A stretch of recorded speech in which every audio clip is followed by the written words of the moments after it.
Bahkan dia rela meninggalkan Tuhan Yesus atau imannya demi pasangan laki-lakinya. Saya bertemu Ya. pacar saya sekarang. Kebetulan kitab suci yang perjanjian baru maupun perjanjian lama itu banyak yang. Sebelum videonya berlanjut, silahkan teman-teman tekan tombol subscribe, like, dan tinggalkan komentar kamu di bawah. Kiranya video ini menjadi berkat bagi kita semua. God bless you. Shalom, salam hikmat tetap jadi berkat. Bagaimana kabar teman-teman sekalian? Saya harap teman-teman semua dalam keadaan yang baik dan sehat. Saya akan menunjukkan sebuah video yang dimana sebuah kesaksian seorang yang meninggalkan imannya atau meninggalkan Yesus masuk kepada iman yang baru. Yang perlu saya garis bawahi terlebih dahulu adalah bahwa perpindahan agama itu adalah menjadi hak semua orang, dan sebagai orang dewasa kita harus menyetujui dan kita harus menghargai sebuah keputusan. Di sini ada sebuah kesaksian yang dimana dia meninggalkan imannya yang lama karena sebuah pertimbangan, dan kita lihat dulu videonya bersama-sama. Nama baptis Veronica ya? Iya. Veronica, kemudian nama lengkap Gladys Griselda Gosal. Iya. Kalau Cing di nama keluarga? Kurang tahu. Kurang tahu. Nggak. Oh, nama panggilan ya? Iya Nama mungkin. panggilan Cing ya? Oke. Kelahiran Ujung Pandang tahun tanggal 6 Februari tahun 96. Pengajar Di Universitas Oh, di jurusan Manajemen. manajemen. Baik. Apa yang melatar belakangi Mbak Gladys ingin masuk Islam? Saya bertemu Ya. pacar saya sekarang. Kebetulan masih Muslim. Muslim, ya. Di situ kami berbincang hubungan ini gimana, mau dibawa kemana gitu. Dan di awal saya ngomongnya itu saya nggak mungkin pindah gitu. Jadi dulu itu malah antara kamu yang pindah atau kita sama agama kita masing-masing gitu. Tapi di situ terus dia bertanya, kamu sudah belajarkah tentang agamamu sendiri? Ya. Kamu tahu nggak gitu? Terus dia malah menantang, ya kalau misalnya kamu mau saya pindah nggak apa-apa, tapi kamu harus yakinkan saya kalau itu yang benar. Di situ saya juga berpikir, oh ya, saya juga ternyata nggak tahu apa-apa tentang agama saya, cuman modal percaya aja. Di situ saya tertantang mau belajar supaya saya bisa ngeyakinin dia untuk pindah. Tapi setelah saya pelajari 1 tahun lebih, ternyata di situ saya mulai belajar juga tentang agama Islam. Apa yang ditemukan oleh Mbak Gladys selama pencarian itu? Apa yang mendasari bahwa agama Islam ternyata agama yang benar? Sebenarnya dari awal yang paling menonjol adalah saya tidak bisa menjawab konsep Tritunggal itu sendiri sih. Dia selalu bertanya sama saya, dia selalu berusaha memahami juga, dan bagaimanapun saya mencoba mencari jawabannya, saya nggak bisa nemu. Dan akhirnya di situ saya juga berpikir kalau ternyata yang diajarkan oleh Nabi Muhammad itu sepertinya benar, kalau memang Allah itu cuma satu dan tidak mungkin beranak, tidak mungkin bergantung pada entitas lain. Itu kemudian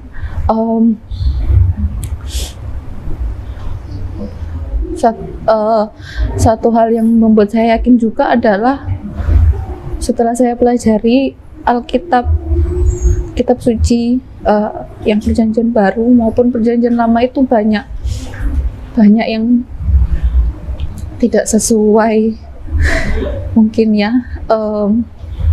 dan ternyata banyak yang diubah-ubah dan banyak yang tidak sesuai dengan apa yang ada sekarang. Dari sudut pandang kekristenan tentu saja saya melihat karena ada beberapa hal yang dibahas yang sebenarnya tujuan dari Ayah Sofia channel tentu saja bahwa sebagai keterbukaan informasi, di mana dia menyampaikan bahwa ada orang yang masuk Islam, bahkan dikatakan tadi orang yang cerdas di salah satu universitas mengajar sebagai dosen, dan dalam sebuah postingan itu tentu saja dia ingin menyampaikan sebuah informasi dengan tujuan bahwa orang dapat juga mengambil keputusan yang sama mungkin. Tapi karena ini sebuah keterbukaan informasi, jadi wajar saja sebenarnya banyak orang mereaction, termasuk juga saya. Jikalau itu hanya fokus pada sebuah perpindahan agama, sebenarnya tidak menjadi persoalan. Tetapi yang perlu saya garis bawahi di sini adalah sebuah pernyataan atau ungkapan ketidaktahuan atau sebuah kelemahan yang terjadi pada seorang Kristen ataupun Katolik. Dia mengaku bahwa dia tidak memahami apa-apa, dia tidak mengetahui apa-apa, dan akhirnya itulah yang terjadi. Nah, poin pertama adalah yang saya mau reaction, saya tidak pernah menolak atau saya tidak mendukung bahwa perpindahan agama sebagai sebuah keputusan yang diambil saya menolak, saya tidak pernah mengatakan itu. Tapi perpindahan itu adalah menjadi hak semua orang, dan kalau dia mengerti, memahami, ya silakan saja itu sebagai sebuah keputusan. Tetapi yang kedua, bahwa di sini dibahas yang agak lebih dikit lucu gitu ya. Dia mengatakan kok bisa gitu ya, kok bisa apa pertama yang mendasarinya. Nah, yang mendasarinya pertama adalah cowok, dan jujur aja gitu ya kan. Yang mendasarinya dia cowok gitu. Jadi dia bersama dengan pasangannya seperti itu yang beda agama. Ini saja jelas dalam kekristenan ini tidak boleh, karena Alkitab berkata dalam 2 Korintus jelas berkata bahwa janganlah kamu mengambil pasangan, jangan mengambil atau memilih pasangan yang tidak seimbang atau tidak seiman. Persamaan apakah yang terdapat kepada gelap dan terang? Itu saja adalah sebuah pernyataan dalam Alkitab yang melarang kita untuk memilih pasangan yang tidak seiman. Nah, tetapi itu dia lakukan sehingga dalam pertimbangannya dia dengan pacarnya, dia tidak mau melepaskan pacarnya. Tentu itu udah pasti dia nggak mau melepaskan pacarnya. Ya semoga mereka belum melakukan apapun itu. Kemudian disuruh pertimbangkan dan dia mengambil kesempatan untuk belajar, katanya kalau saya tidak salah 1 tahun lebih ya. 1 tahun lebih dia belajar. Nah, teman-teman, pertanyaan saya, dia belajar sendiri, dia belajar kepada siapa? Apakah dia mencampur, dia belajar Alkitab dan belajar Al-Quran dengan sedemikian rupa sehingga dalam 1 tahun itu dia tidak menemukan apa-apa, sehingga dia sampai pada kesimpulan bahwa ya Tuhan itu tidak beranak, tidak diperanakan, bahwa Injil kitab-kitab itu sudah palsu.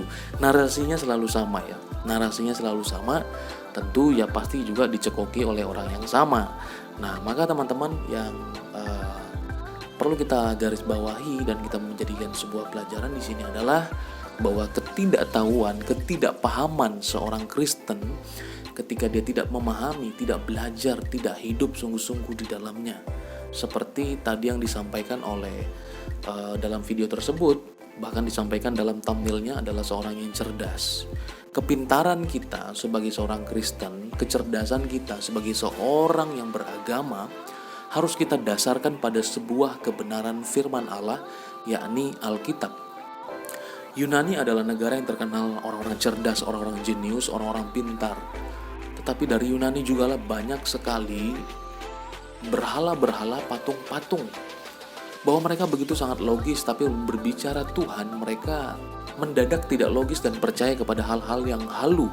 Nah, maka jikalau seorang Kristen dia tidak belajar sungguh-sungguh, bahkan tadi dikatakan pintar atau cerdas, tapi dia tidak mempelajarinya sungguh-sungguh, saya rasa ini adalah hal yang salah. Nah, maka sekalipun pintar secara akademik, dia mungkin ahli secara akademik mungkin, tapi kalau tidak didasari pengenalan yang benar akan Tuhan, akhirnya dia lebih memilih pasangan yang tidak seiman. Bahkan dia mempertahankan itu, bahkan dia rela meninggalkan Tuhan Yesus atau imannya demi pasangan laki-lakinya. Nah, hal ini ironi sekali, dan ini bukan yang pertama. Kebetulan ini ada kasus dan saya harus membahasnya karena ini acap kali terus berulang seperti itu. Bahwa orang yang sebenarnya tidak tahu apa-apa, tidak mengerti apa-apa, ya kemudian dibentrokkan dengan sebuah orang yang mungkin lebih paham sekalipun itu hal yang salah dalam pandangan perspektif Kristen. Ya mau tidak mau karena dia lebih menguasai harus menerimanya. Dan 1,5 tahun atau 1 tahun yang dipakai oleh wanita itu untuk belajar, dia ngapain aja gitu. Saya tidak paham. Nah tapi ini menjadi pelajaran bagi semua orang Kristen, khususnya mungkin perempuan ataupun laki-laki, bahwa berbicara mengenai Tuhan Yesus, ini berbicara mengenai keselamatan. Ini berbicara mengenai hidup yang kekal. Bahwa Yesuslah satu-satunya jalan, kebenaran, dan hidup. Tidak ada seorang pun yang datang kepada Bapa kalau tidak melalui Kristus Yesus. Itu adalah menjadi hal yang final, penebusan dikerjakan oleh Kristus sendiri. Dan setiap orang yang percaya kepadanya menerima hidup yang kekal. Nah, tentu kita tidak menghakimi wanita ini tadi, tetapi kita melihat ini sebagai sebuah pembelajaran karena ini tersebar luas di internet, menjadi pembelajaran khususnya bagi Kristen, bahwa kita bisa melihat bahwa orang-orang yang tidak belajar, orang-orang yang tidak mendalami, orang-orang yang tidak hidup dalam Tuhan sangat mudah sekali tergoyah dengan pengajaran-pengajaran yang ada di dunia ini. Tapi Tuhan Yesus, saya yakin mengasihi dia, biar dia sungguh menjalani terlebih dahulu. Kalau dia mengaku pintar, dia cerdas, silahkan dia baca, dia bandingkan sungguh-sungguh, sehingga matanya boleh melihat sebuah kebenaran yang sejati. Tuhan Yesus memberkati kamu ya. God bless you. Silahkan teman-teman tekan tombol subscribe, like, dan tinggalkan komentar kamu di bawah. Kiranya video ini menjadi berkat bagi kita semua. God bless you.